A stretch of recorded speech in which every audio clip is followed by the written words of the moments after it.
Xo'p, salom aka. Hozirgi olayotgan videomdan maqsad sizlarga qanaqa qilib Xitoy universitetlariga topshirsa bo'ladi va qanaqa grant turlari bor, keyin o'qishda qanaqa protsesslar bo'ladi yoki Xitoyga kelgandan keyin nimalar qilish kerak, imенно mana shu narsalarni to'liq qilib o'zimning hayotiy tajribamdan kelib chiqqan holatda tushuntirib berishga harakat qilaman.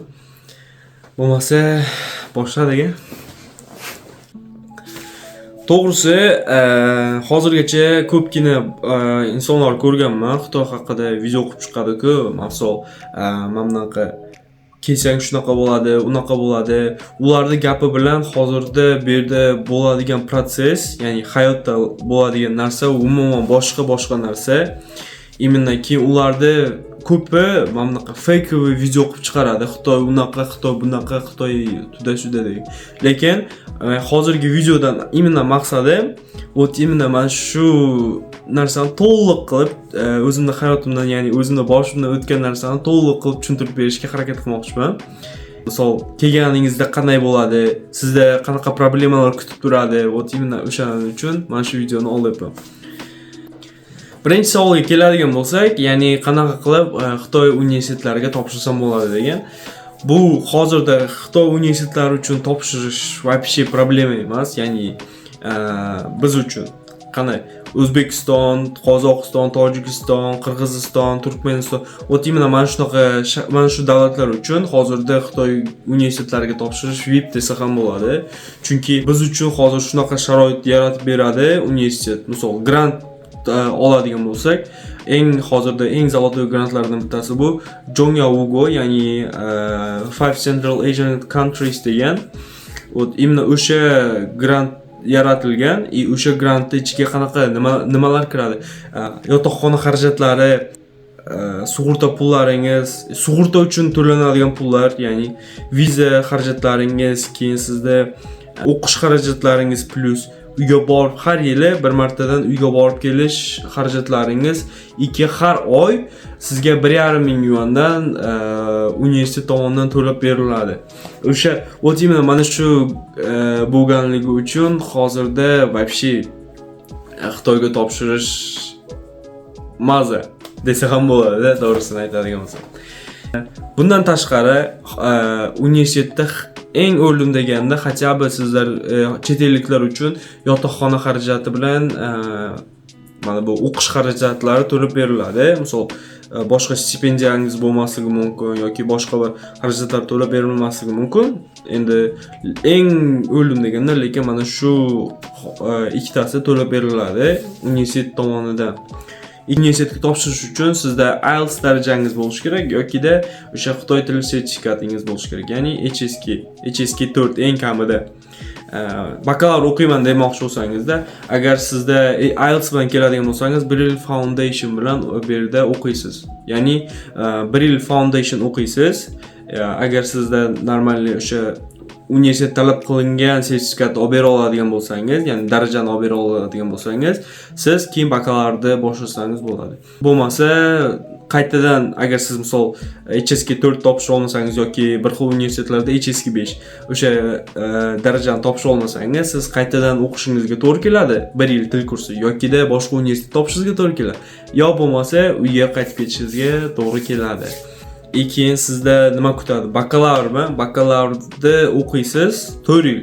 4 yil o'qiganingizdan keyin diplom zashta qilishingiz kerak. Ya'ni siz universitetni tugatayotganingizda HSK 5 yoki HSK 6 darajani olib berishingiz kerak. Ya'ni shu bilan birga aytmoqchi bo'lganim, eng baland balli bu HSK 6, ya'ni bu IELTS 9 degani, maksimum.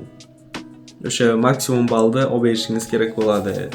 To'g'risini aytadigan bo'lsam, men O'zbekistonda vaqtim, ya'ni Xitoyga kelishimdagi prosesda oladigan bo'lsak, o'sha vaqtda ko'pgina bolalarda imенно mana shu grant bor edi.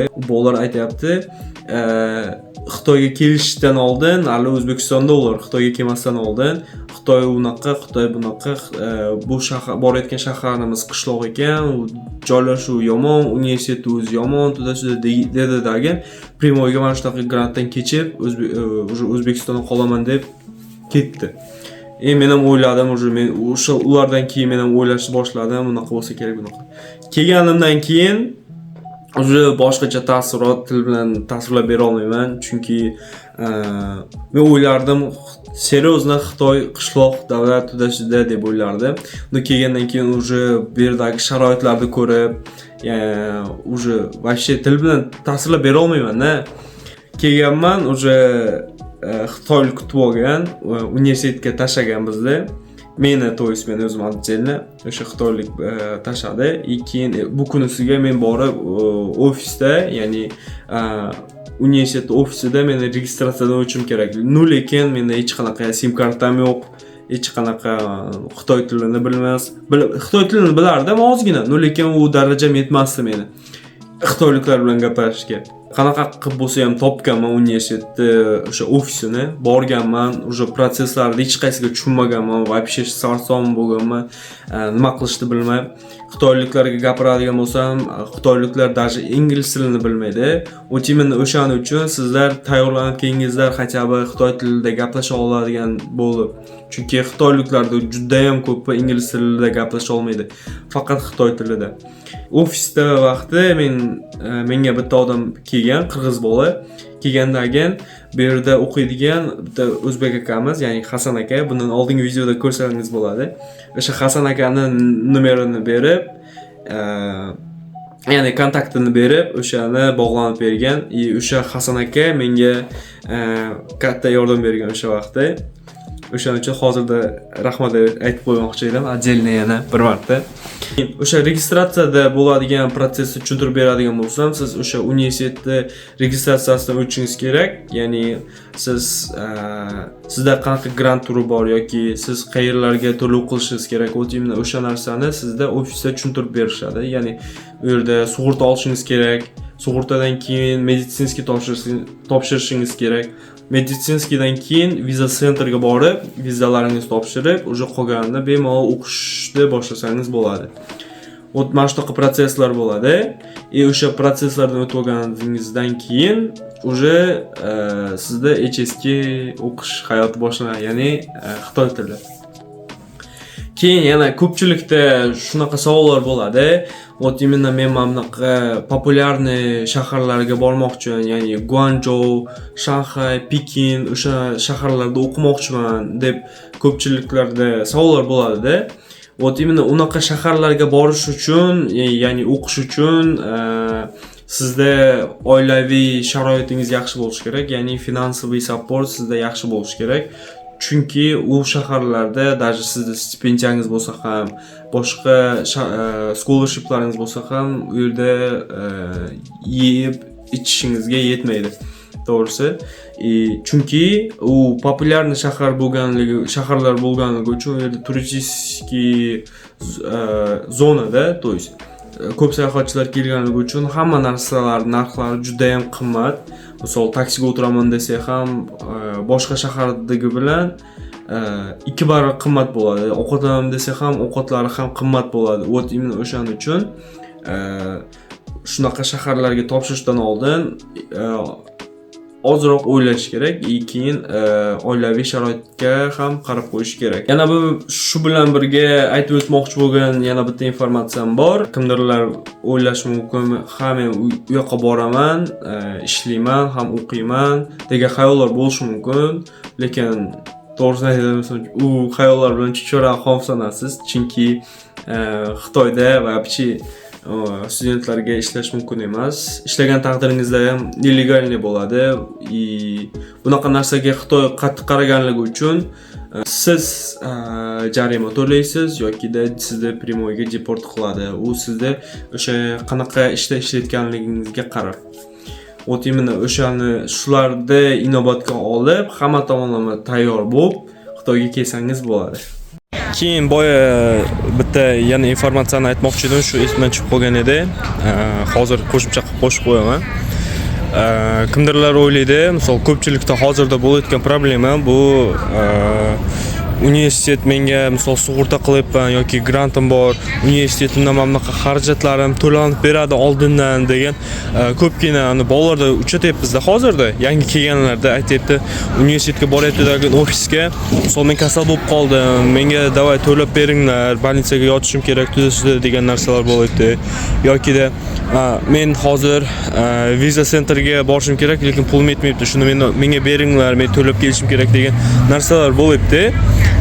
O'shanaqa narsalarni hozir tushuntirib bermoqchi edim. Чтобы sizlar birinchi oldindan to'laysizlar. Imенно mana bunaqa bilet bo'lsa, bilet xarajatlari, viza bo'lsa, hamma xarajatlarni birinchi o'zingizning kistalaringizdan ketkazasizlar. Keyin o'sha har bittasini chekini отдельно olib qo'yishlaringiz kerak. Bu обязательно. Chunki 5 kechishda mana sizlarga universitet qaytarib berilmaydi. Вот именно o'shanaqa dokumentlarni, именно mana bu scholarshipga yozilgan dokumentlarni hammasini chekini olgan bo'lsangiz, universitetga bergan qaytarib berasiz. То есть keyin sizga universitet ko'rib chiqib, sizga o'sha xarajatlarni hammasini tiyinigacha уже qaytarib beradi. O'sha narsani qo'shib qo'ymoqchi edim, chunki nimaga? Hozirgi bu yil kelgan talabalarda ko'pida уже shunaqa narsa, shunaqa problemalar bo'lganligi uchun именно mana shu narsani boya aytib o'tish esimdan chiqib qolgan ekan. Xitoyga kelganda hamma narsani yeb ketavermangizlar, chunki bu yerda juda ham ko'p cho'chqa go'shti edi, mana bunaqa bizga mumkin emas bo'lgan narsalar yeganligi uchun mana bunaqa joy, обычно mana bunaqa joylarda ovqatlanish kerak. Mana bu yashil yozuvdagi Chingjin, короче, bu halol ovqatlar degani. Hozirda men o'zim gapirib beradigan narsam tugadi. Lekin agar sizlarda qanaqa problema bo'ladigan bo'lsa yoki qanaqadir savollaringiz bo'ladigan bo'lsa, o'sha kommentariyaga yozsalaringiz, men o'zim qo'limdan kelguncha maksimalni javob berishga harakat qilaman. Shu bilan hozirgi videom tugadi.